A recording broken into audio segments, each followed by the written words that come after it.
Hello fellow humans and welcome to the Madhouse. I'm Josh and today is Wednesday, so it's time for another Top 5 Wednesday. Top 5 Wednesday was created by Lainey of Ginger Reads Lainey, and I'll put the links to both her channel and to the Goodreads group down in the downstairs section. I can't remember what it's called. Today's topic then is your favourite character tropes, which I quite enjoyed because I have so many of these. Perhaps as a literature student I pick out tropes more often than many other readers, but there are so many to choose from and picking them is really rather difficult. That being said, I've narrowed it down to 5 and I hope they'll make for a somewhat enjoyable video for you. At number 5 we have the Different Girl. You know what I mean, they're the ones who are really rather plain and not even that great a character, they're often quite boring, but everybody falls in love with them and swoons over them. Well, not swoons, fawns perhaps is the better word, because they are something new and therefore different and special. Examples of this could be Katniss Everdeen, although she does actually have some special features, and of course Bella Swan. Now, they're really rather annoying, but I choose this one because they can also be incredibly funny. Bella, I thought, was just so funny because she's supposed to be so different and amazing, and she can't even smile. At number 4 is the Benevolent AI, or Benevolent Artificial Intelligence. You may argue that this one doesn't count because it's not a human being, but I don't care. It does count. It's a person in my mind, so it's a character.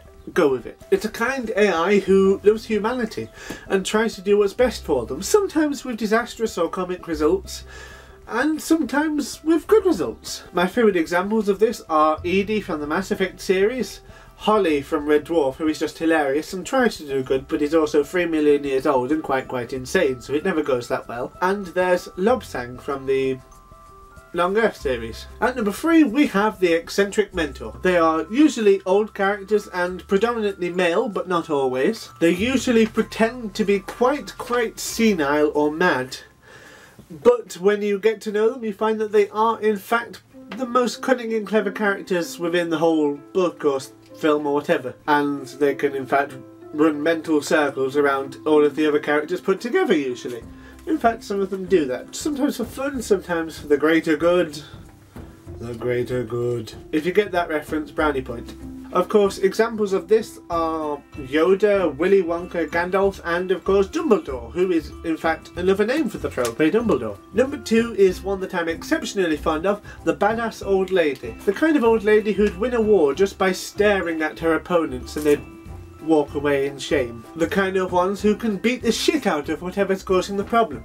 And my favourite examples of this are, of course, Granny Weatherwax, Professor McGonagall, the Queen of Thorns from the A Song of Ice and Fire, and most scarily of all, my own grandmother. She wasn't given the nickname of Vesuvius for nothing. And now for an honourable mention before I unveil my top pick, there is the creepy clown villain, who doesn't love reading about the Joker, and the camp and fussy German, a la Hans.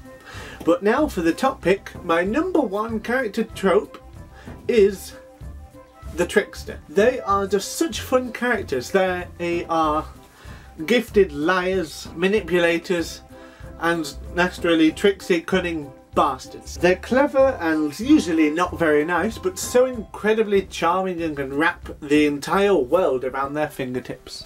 It is in fact one of the oldest character archetypes, stemming back into ancient fiction. And of course some excellent examples of this are Loki from, well, practically anything is in, but specifically from the Marvel comics, Puck from A Midsummer Night's Dream, Anansi from the West African myths and from Anansi Boys and American Gods, and Wednesday from American Gods. Even Granny Weatherwax would fit into this. And perhaps most famously of all though, the Silver-Tongued Prince of Liars himself, former bearer of light, Lucifer. I mean, seriously, how else would the devil get anything done? And that's it for today. I hope you enjoyed the video. Please click like and subscribe and do the sharing thing. And as always, I hope you have a fantastic day and a fantastic week. I will see you on Friday for an update on my life and this channel, and a TBR for the BookTube Readathon, or BookTubeathon, however you say it. Cheers!